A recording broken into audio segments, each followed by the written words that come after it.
A year ago, Gi-hun participated in a competition known as the Squid Games, in which people in debt play for a huge amount of money. As the winner, Gi-hun received the big prize, but all the other players died. Now Gi-hun is at the airport trying to leave for the USA to reconnect with his daughter. However, after seeing another desperate man being invited to the game, Gi-hun decides to stay and find the people behind the games to bring them down. He receives a call from the person overseeing the games known as the front man, who warns him he'll regret it, but Gi-hun ignores him. On his way back to Seoul, he stops at a store and buys a knife. Then in the bathroom he searches his body until he discovers there's a tracker behind his ear and takes it out. Meanwhile, Detective Jun-ho wakes up without knowing where he is. A year ago he had infiltrated the games to look for his brother In-ho, who turned out to be the front man. In-ho shot Jun-ho and let him fall off the cliff, assuming he was dead. However, he was rescued by a ship and taken to the hospital, where he's now waking up from a coma. 2 years later, Jun-ho is working as a traffic officer. Since he lost his phone with all the proof of the games in the ocean, he almost got fired for disappearing for many days without a word, but his boss put in a good word for Jun-ho and he only got demoted. In his free time he meets with Captain Park, the man who found his body in the water. Together they're searching every island in the area to find the games again. In the meantime, Gi-hun is hiding in a motel where he's installed tons of security cameras. One night, he finds the front man at the door with 2 human heads, but it's just a nightmare. Later he meets with loan shark Mr. Kim and his assistant Woo-sok, who he's hired to look for the man recruiting new players for the games. So far they haven't found him, so Gi-hun pays them extra money to hire more people and even offers a big reward for whoever catches him. Kim and Woo-sok organize a whole operation by hiring a bunch of gangsters. They share all the clues they have and spread through every subway station, checking any man that barely fits the description. However, there's been no success so far, and Woo-sok is starting to wonder if the story is true. One night while taking a break, the duo finally sees the recruiter playing a slapping game and giving the invitation to Myung-gi. As the recruiter leaves the station, Kim and Woo-sok follow him while calling Gi-hun to warn him. At that same time, Myung-gi gets a call from his pregnant ex-girlfriend Jun-hee, but he doesn't answer. Jun-hee is currently at the clinic but cancels the appointment after she also gets an invitation to the games. Moments later, the recruiter goes to the park and approaches tramps to make them choose between a bread roll or a scratch card. Only one person chooses the bread, all the others choose the card, but not a single one has a prize. Afterward, the recruiter throws the leftover bread on the ground and starts stomping on them, saying it was the tramps who wasted this food. Kim and Woo-sok record it all and send it to Gi-hun. Downtown, Gi-hun is driving too fast and is pulled over by the police. A rookie takes his personal information before letting him go with a ticket, and when Jun-ho looks at his partner's screen, he recognizes Gi-hun's name from the games. He searches the name in the system and gets an address from a car rental company. At the park, the recruiter leaves, so Kim and Woo-sok follow him into an alley to catch him. However, the recruiter is fast and easily overpowers them both. Moments later, Gi-hun finally arrives and finds some blood and a knife, but not the men. Meanwhile, the recruiter has taken Kim and Woo-sok up to a fancy room and tied them up. He tells them they must play rock, paper, scissors and the loser will have to play Russian roulette. During the first few rounds nothing happens because there's only one bullet in the gun, so the chances are low. However, the recruiter adds a bullet each turn and eventually Mr. Kim is shot in the head. Seeing this, a terrified Woo-sok agrees to talk. In the evening, Jun-ho breaks into the office where Kim organized the operation and finds some paperwork with the motel address. When Gi-hun returns to the motel, the recruiter is waiting for him. He shares that he started as a mere grunt in the games and he had to remove the bodies of the dead players or shoot those who misbehaved. One day he had to take care of a player who turned out to be his father, yet the recruiter didn't hesitate to kill him too. Then the recruiter announces they'll be playing Russian roulette. The gun changes hands over and over with nothing happening for several rounds, but eventually the bullet hits the recruiter and he instantly dies. Gi-hun checks his pockets and finds a black envelope. At that moment, Jun-ho bursts into the hotel and finds Woo-sok in a random room. After freeing him, he keeps searching and finds Gi-hun. When he's about to arrest him, Woo-sok knocks Jun-ho out with a fire extinguisher. Gi-hun checks the card from the envelope, which mentions the club HDH and the date October 31st at midnight. When Jun-ho wakes up, he and Gi-hun share what they know and agree to work together to end the games. Woo-sok wants to help too to avenge Kim. Gi-hun shows them all the money he won and the weapons he's collected so far. There's a hole in the wall that takes them to a back room where they can practice shooting without anyone hearing. At the parking lot of an amusement park, No Oil is sleeping in her car. A cop knocks on her window and warns her she can't do this, so this must be the last time. The next day she starts her shift as a park mascot, and she's so nice to the children that a girl gifts her a drawing. After work, she takes the little money she made to a broker, hoping he can rescue her daughter from North Korea. However, he's already searched for the kid to no avail and there's nothing else he can do. That night, a new recruiter brings no oil an invitation to the games. The next day she quits her job and calls the number on the card to agree to join the games. Then she burns the card and drawing the kid gave her.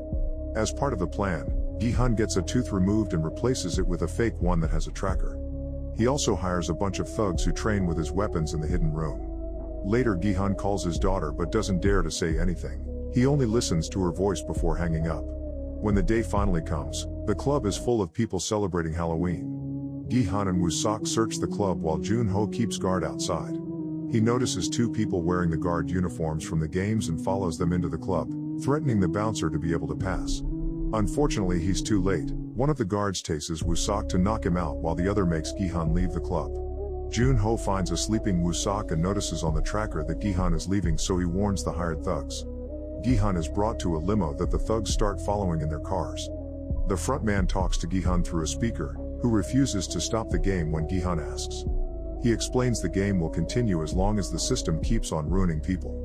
When they reach an empty street, hidden snipers on various roofs fire at the tires of the thugs' cars to stop them. Gi-hun notices this and opens fire inside the limo, but the glass is bulletproof. Determined to follow the plan, Gi-hun has no choice but to volunteer to participate in the games again, and sleeping gas soon knocks him out. At the docks, 3 trucks pick up more people, including no oil. She wasn't chosen to be a player though, she'll be one of the guards. The next morning, Jun-ho and Woo-sok get on Park's ship with the thugs to follow Gi-hun's signal on the tracker. On the island, Gi-hun wakes up in the Squid Game facility with all the new players. He's wearing the game uniform and has the number 456 like last time. The guards arrive to explain the rules. The players will be here for 6 days, and those who win all 6 games get a big cash prize. Myung-gi interrupts to ask about his phone, so the guards play a video of him to reveal he used to be a YouTuber. His career ended when he promoted a new crypto coin and caused thousands of people to lose money. Now he's a wanted man for fraud. Other people also complained about the situation and the masks, so the video shows the very high debt of each person who opened their mouth. Then a huge piggy bank appears on the ceiling, which will accumulate money throughout the games until it reaches 45 billion. After each game, they can vote on whether to keep playing or not. If the majority votes to stop, everyone can leave with the money they'll have accumulated at that point. The guards are interrupted again when Young-sik discovers that his old mother Jeom-ja is also a player, but the games don't care about people's ages. The next step is signing the consent forms. After Myung-gi is done, he's approached by Nam-gyu and rapper Thanos, who lost money on the crypto scam. Myung-gi doesn't feel guilty and Thanos gets rather aggressive, so Nam-gyu has to pull them apart before things escalate. When it's Gi-hun's turn to sign, he reads the rest of the rules. Players can't quit and those who don't play will be eliminated. The only way to stop things is during the voting ceremony. Then the players get their pictures taken before they're sent out to the first game.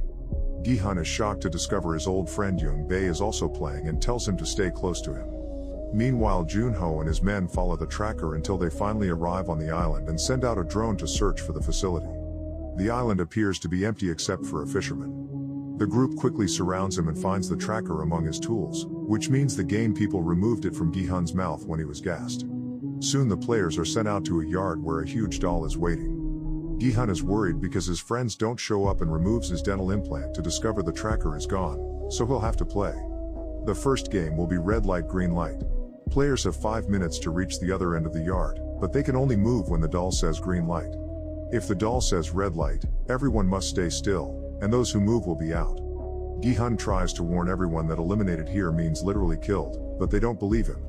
The game finally starts and the frontman In-ho watches from his private room. Determined to save everyone, Gi-hun yells instructions saying when to move or when to freeze, allowing the whole group to advance a lot without trouble. However, when Thanos tells a woman that there's a bee on her neck, she freaks out and moves, so she instantly gets shot. Everyone is in shock as the bee flies away and scares another person into moving, so this player gets shot too. This causes lots of people to panic and try to run away, thus No Oil begins shooting them all down from her guard spot. Gi-hun keeps yelling to remind everyone to stay still, but they still lose dozens of players. Now people believe Gi-hun, so he explains the doll can only tell they're moving through sensors and they should hide behind players bigger than them. Whenever they can move, Thanos uses the chance to take some illegal candy that he hid in his necklace. Following Gi-hun's instructions, the group keeps on playing pretty well, although no oil shoots a woman for trembling. Thanos pushes 3 players on purpose and they get killed too. A few more turns and many deaths later, half the group manages to cross the line. One of the shot players is still alive and Gi-hun goes back to help him reach the end, but no oil breaks the rules and kills the bleeding man after he crosses the line. Once the players are back in the shared room, they're informed that 91 people were killed and 365 remain. When a bunch of players begin begging for their lives, Gi-hun reminds them they can vote to end the game now. First, the guards fill the piggy bank with the money accumulated so far, which isn't much if they have to divide among so many players. The voting begins and the players have to press a button before they're given a sticker that represents their choice. Seeing that so many people are voting to stay, Gi-hun tries to warn them about the next games and an argument ensues, so he's forced to admit he did this before. Thanos sees this as an advantage because it means Gi-hun can help everyone survive. The guards interrupt the argument and force everyone to keep voting. The numbers reach a tie and only player 001 is left. This man votes to stay, and while half the group celebrates, it's revealed 001 is In-ho, who has joined the game in secret.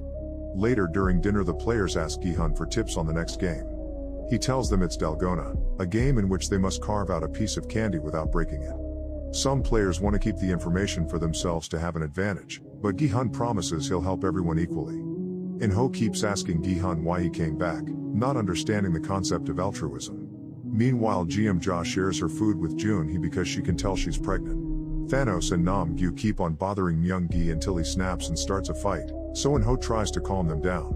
When Thanos and Nam-gyu try to fight him instead, In-ho shows his skills and easily overpowers them both.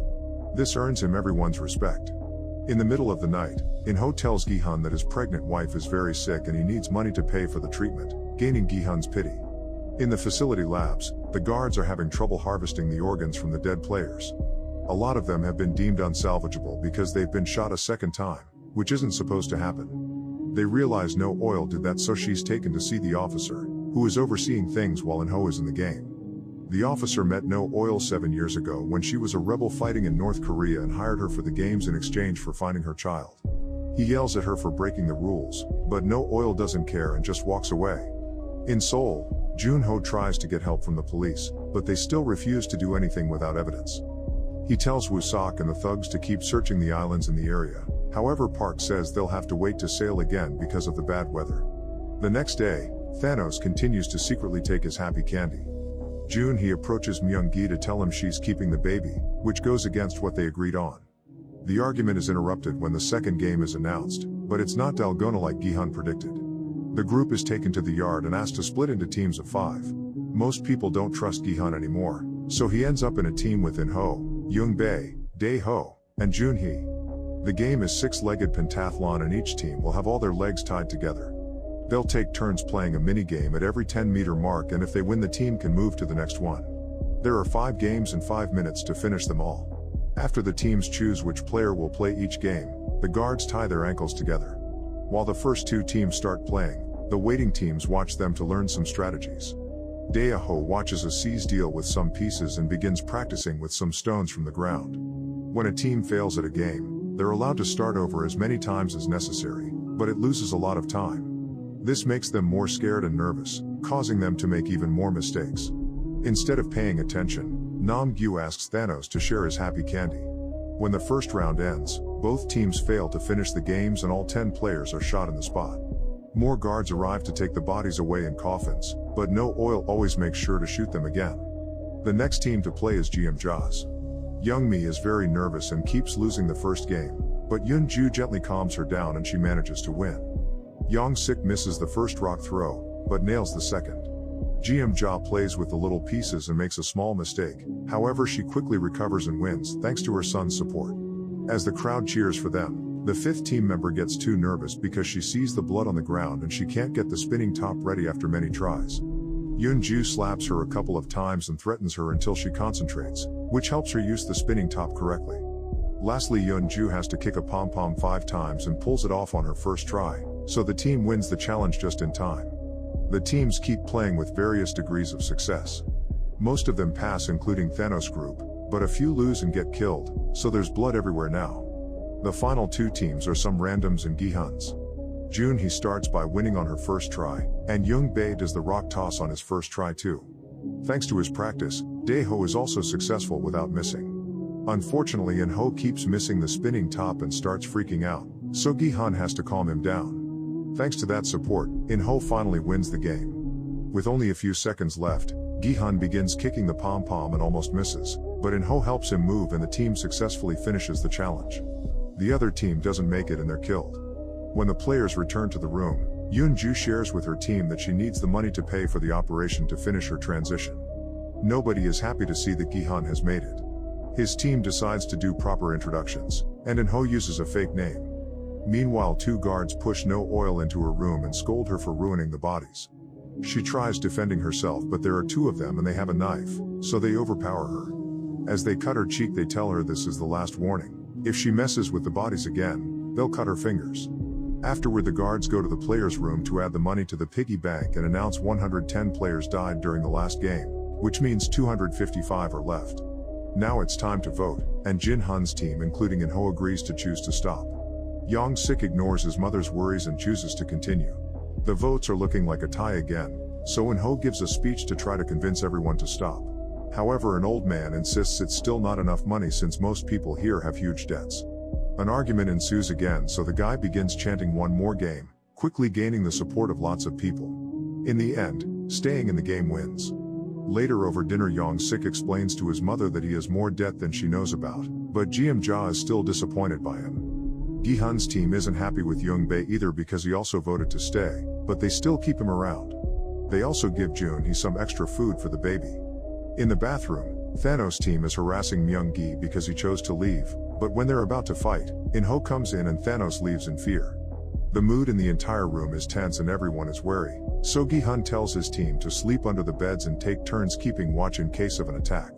In the middle of the night, Jeom-ja needs to go to the bathroom and tells her son not to worry because she has a knife hidden in her hair. The guards tell her nobody can come in or out at this hour, but she cries and begs until she's allowed to go. The next morning, Jun-ho divides his team into two groups to keep searching all the islands in the area. At the facility, the players are taken to a room that looks like a carousel for the third game. It's called Mingle and they have to step on the platform, which will start rotating. When they hear a number, the players must form groups of that size and go into rooms in just 30 seconds. As the platform begins to spin with all the players on it, a children's song starts to play. The first number is 10 and people immediately panic as they grab whoever is closer and run to the doors. When time runs out, the few players that stayed behind are immediately killed. After the bodies are taken away, the platform spins again and the chosen number is 4. Players panic again and the teams of 5 from the previous game have no choice but to split. Most people manage to find enough partners to run to the doors. There's one group that only brings 3 people. After time runs out, the guards shoot the players left on the platform but also the team that got the wrong number. This time No Oil doesn't shoot the bodies more than once and follows protocol correctly. For the next round, the number is 3. People freak out again and the mood is tense because many players are offended after the split from last time. Young-sik is dragged away by 2 guys, so Jeom-ja ends up in a room with In-ho and Gi-hun. A manipulative In-ho asks seemingly innocent questions about Young-sik to make it look like he abandoned his mother, planting the seed of doubt in her mind although she defends him. After the losers get killed, Jeom-ja reunites with her crying son with a tight hug. The following number is 6. The teams are formed pretty quickly but as they hurry to the doors, Young-mi is pushed off and she is left outside. Yoon-ju and Jeom-ja are devastated by her death and Yoon-ju yells at Myung-gi for closing the door, but he points out their group was full so he saved the team's lives. The number for the final round is 2. In-ho pushes a guy out of the way to make it to the door with Young-bae, but a third person comes in before they can lock it. Without hesitation, In-ho kills the third guy so the number in the room is correct. The game ends with only 100 players still alive. In the meantime, Jun-ho sends out a drone from the ship to take a better look at all the islands at the same time. Eventually he finds a door hidden under the bushes, so the group heads there to investigate. When they try opening the door, a hidden bomb explodes and sends them all flying. Most of the group survives, but sadly one thug returns to the ship as a dead body. Park thinks they should go back but the group refuses and Jun-ho starts putting new rules in place to avoid more information leaking, since he thinks they have a mole. When the players return to their room, Myung-gi tells Jun-hee they should try to be together again after the games are over. However, when he starts talking about investing, She realizes he only wants the money and turns him down. Yoongbei counts the stickers and realizes there are more people who want to stay, so Gi-hun wants to talk to them to try to change their minds. However, In-ho points out that the more they bother them, the angrier people will get and they can't afford another fight. Soon the guards arrive and the voting begins. Many people are changing their minds, including Yoon-ju, who doesn't want to play anymore after seeing Young-mi's death, and Yong-sik, who wants to make his mother proud. In the end, it's a perfect 50-50 tie, so the guards announce they'll vote again the next day. During dinner, people gather according to their stickers to eat together. Both sides try to convince the other to change their minds and a new argument begins. While everyone fights, Gi-hun notices that his food package includes a fork, which tonight's dish doesn't need. Later, Thanos and Nam-gyu harass Min-soo in the bathroom to try to change his mind about the vote. Thanos begins yelling and is interrupted by Myung-gi, who calls other men in his voting group to defend Min-soo. Thanos calls for backup too and starts insulting Joon-hee to taunt Myung-gi, who falls for it and tries to punch him. This triggers a full fight among all the men in the bathroom and Min-soo uses the chance to escape. A furious Thanos pushes Myung-gi to the ground to start choking him, so Myung-gi retaliates by stabbing him with a fork in the neck. Then Myung-gi kicks Thanos off and hides in a stall. Since the fork is still in Thanos' neck, other players grab it and use it to kill too. The fight also breaks a mirror, providing them with shards to do more killing. Two guards outside hear what's going on but do nothing. Soon 5 deaths are announced in the main room and the money is added to the piggy bank. The men from the bathroom come back and start accusing each other of starting the fight to make the other team look bad. As they begin arguing again, they count the stickers and notice that the team that wants to leave now has more people. The tense moment is interrupted when the guards send them all to bed. On the ship, one of the thugs discovers Park messing with the drone, so Park quickly stabs him and throws him into the water. When a man comes over to check on the noise, Park pretends it was a wave hitting some boxes. Back in the facility, the guards are told to get ready for a special game. Gi-hun thinks the other team will attack them during the night and In-ho believes they should attack first, but Gi-hun disagrees. He points out they shouldn't be killing each other, instead they should be teaming up to go after the people in charge. His plan is to wait for the fight in the room to start and try to take the guns from the guards using the element of surprise. Meanwhile, Nam-gyu has stolen Thanos' necklace and is taking too many happy candies. He also reveals he has the fork. Joon-hee takes pity on Myung-gi and tells him to hide when the fight starts. As soon as the lights go out, Gi-hun and his close friends hide under the beds. The other team attacks and soon people are dying all over the place. Because of the darkness, sometimes they don't even know whose team the victim is on. It hurts Gi-hun to watch all these deaths and not help, but he thinks this small sacrifice is needed to avoid more deaths in the future. Min-soo throws some glass to try to kill Nam-gyu, but his aim fails and Nam-gyu uses the shard to kill more people. Eventually the lights are turned on and the guards come into the room to stop the fight. Gi-hun and his team pretend to be dead and when the guards try to check on them, they pounce on them to steal their guns. The players immediately open fire and kill half of the guards while the other half hides behind some beds to shoot back. The more guards are killed, the more guns the players can steal. Noticing this, the officer tells the remaining guards to leave the room and the door is locked. One guard accidentally stays behind and is taken hostage. Then one of the armed players wants to shoot at all the people who attacked in the middle of the night, but Gi-hun tops him. While Yoon-ju shoots the security cameras, Gi-hun and Yoon-bae give a speech asking for more volunteers to kill the higher-ups. Yong-sik wants to join, but his mother stops him. Joon-hee makes a gesture at Myung-gi to make him stay too. Not many people join the team, but they're still determined to go ahead with the plan. They share the guns and the radios while Yoon-ju teaches them how to use the more advanced weapons, since she used to be a sergeant in the special forces. Afterward, the team forces the hostage to guide them to the admin office. When they reach the colorful stairs, they're ambushed by more soldiers who immediately open fire. A shootout ensues and the team quickly brings down all the guards without much trouble. After destroying the cameras here too, they keep moving while gathering bullets from the fallen soldiers on the way. When they are about to reach the admin door, more guards appear and open fire again, quickly killing the hostage. As another gunfight begins, Gi-hun and Yoon-bae decide to move ahead and search for the boss while the rest of the team buys them time. The duo opens every door in the corridor and they all appear blocked. Then Gi-hun notices a sensor on the wall and puts up a soldier mask, which opens a wall into another corridor. They encounter more guards on the way, so they use the mask to trick them and shoot them down only for more guards to come after them. In the main corridor, the team loses a few people and is running out of bullets. Gi-hun and Yoon-bae call them to tell them they're stuck with soldiers too, so In-ho and 2 guys run to help them. Dae-ho volunteers to look for more bodies to get more ammo. Meanwhile, Gi-hun takes a risk and goes closer to the bodies to steal some bullets, rolling out of the way with only a graze on his arm. At that moment, In-ho arrives with the two men and tells Gi-hun he's found an alternate entrance to the office, but he needs the duo to keep the guards distracted. Gi-hun agrees and gives him his last ammo, thinking Dae-ho will arrive soon with more. In the room, Dae-ho gathers all the ammo he can find in the dead bodies with the help of the others. However, on his way out, he hears all the shooting and gets scared, so he drops the radio and returns to the room to stay with the others. Yeon-ju thinks it's suspicious nobody answers the radio and decides to go investigate. Once In-ho is alone with the two men in the hallway, he waits for them to turn around and kills them both. Then he calls Gi-hun on the radio and pretends they were all shot, using the dying noises of his teammates to make it look like he's dead too. He also calls his men to order them to wrap things up. In the main room, Yeon-ju gets all the ammo from Dae-ho, but before she can leave, a bunch of guards arrive.